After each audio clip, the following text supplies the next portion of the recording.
I thought leaving would make the world quieter. I was wrong. The city doesn't sleep. It watches. It breathes. It presses in on you with lights that never dim and shadows that don't belong to anyone. My room sits 3 floors above a narrow street that smells like rain and exhaust, and every night since I ran, I've slept with my back against the door, my coat still on, my pulse refusing to slow.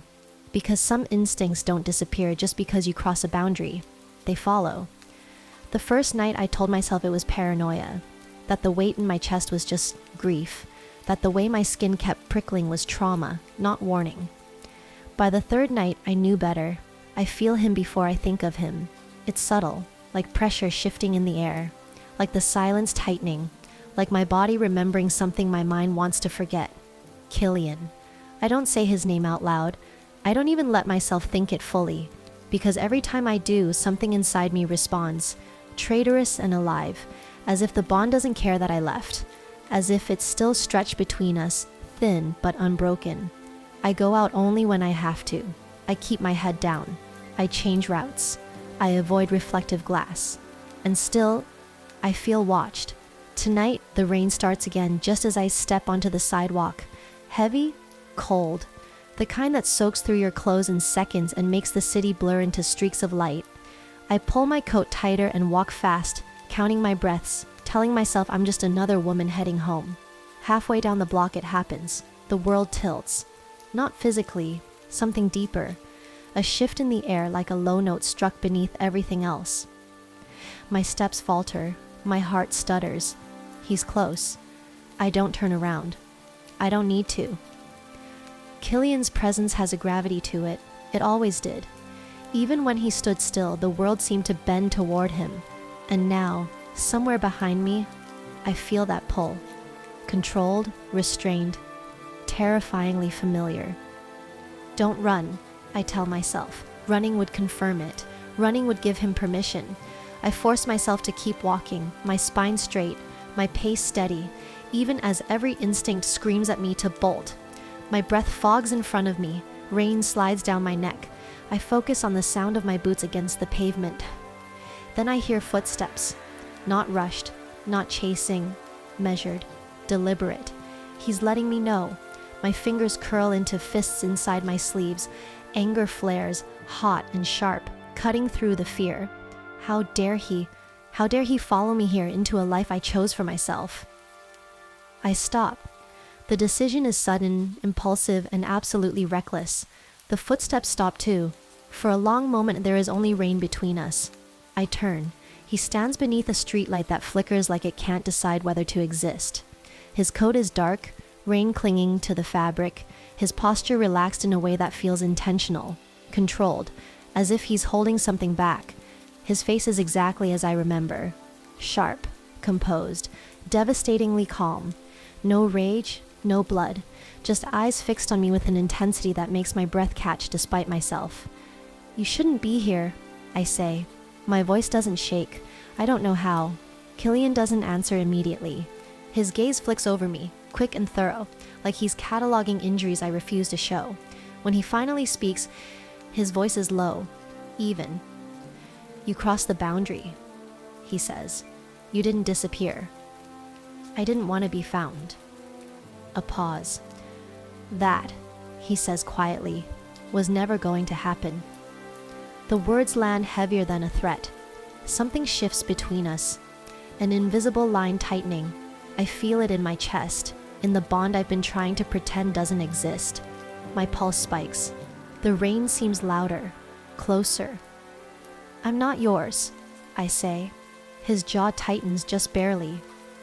You were never just mine, he replies, and you know that. The streetlight flickers again, casting his face into shadow, then light. For a split second, something raw flashes through his eyes.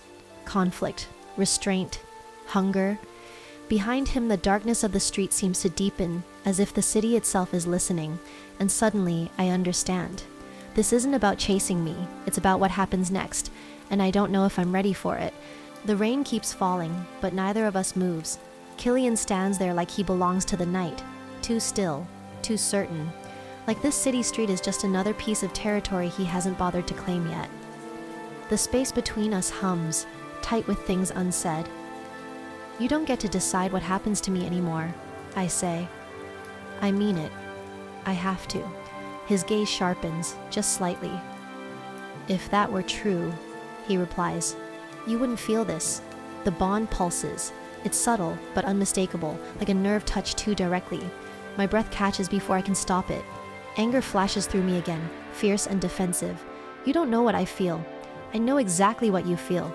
He takes one step forward, just one. The distance between us shrinks, and suddenly, I'm painfully aware of everything. The heat of his body cutting through the cold rain, the way my skin reacts as if it recognizes him on a cellular level. I hate that part of myself, hate how easily it betrays me. Stop, I say. He does. That alone sends a tremor through me. Killian has always been dangerous, not because he ignores limits, but because he understands them perfectly. I didn't come to drag you back, he says. If I wanted that, you wouldn't be standing here. Then why are you here? For the first time since I turned around, his expression fractures. Not completely, just enough. There are things you don't know, he says, and time is running out. A chill crawls up my spine that has nothing to do with the rain. About what? His jaw tightens. He looks past me, down the street, scanning shadows like he expects them to move. When he looks back at me, his voice drops even lower. About what leaving me did to the pack. I let out a short, humorless laugh. That's not my problem.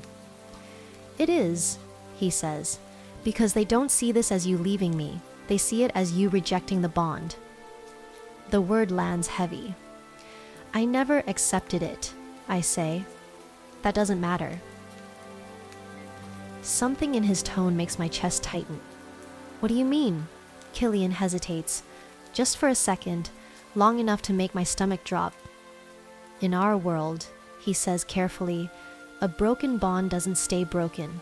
It looks for resolution. My pulse spikes. Resolution how? His eyes meet mine, unflinching. By force, or by blood. The street feels too narrow suddenly. The building's too close. I glance around, half expecting figures to step out of the rain. You're lying, I say. I wish I were. I take a step back without meaning to. Killian notices. Of course he does. They're already searching, he continues, not just for you, for leverage, for weakness. And you think I'm supposed to feel safer knowing that? No, he says. I think you're supposed to understand why you're not.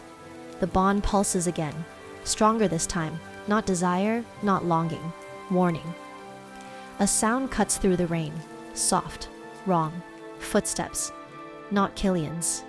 His head snaps up instantly, all softness gone. The alpha is back in his posture now, alert, lethal, contained. Get behind me, he says. I don't need Mira, now. There's no room for argument. Instinct overrides pride. I move just as shadows peel themselves away from the alley across the street. 3 figures. Too quiet. Too controlled. I feel it immediately. The pressure in the air, the wrongness. Wolves, not his. Killian shifts slightly in front of me, his presence like a wall. I can feel the tension rolling off him, restrained violence barely leashed. They shouldn't be here, he mutters. One of the figures steps forward. I can't see his face clearly, but I hear the smile in his voice. The Blackwood Alpha, he says, out of territory, chasing a girl who doesn't belong to you. Killian doesn't respond. Another step. Closer. She crossed the boundary. The man continues. That makes her fair game. My heart slams against my ribs. Killian's voice is ice. Touch her and you die. The man laughs softly. Careful, you're outnumbered. Killian glances back at me, just once, and in his eyes I see it. Not rage, fear, not for himself, for me.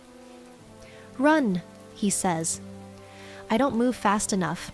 The bond snaps tight, violent, blazing, alive, and something ancient answers in my blood before I can stop it.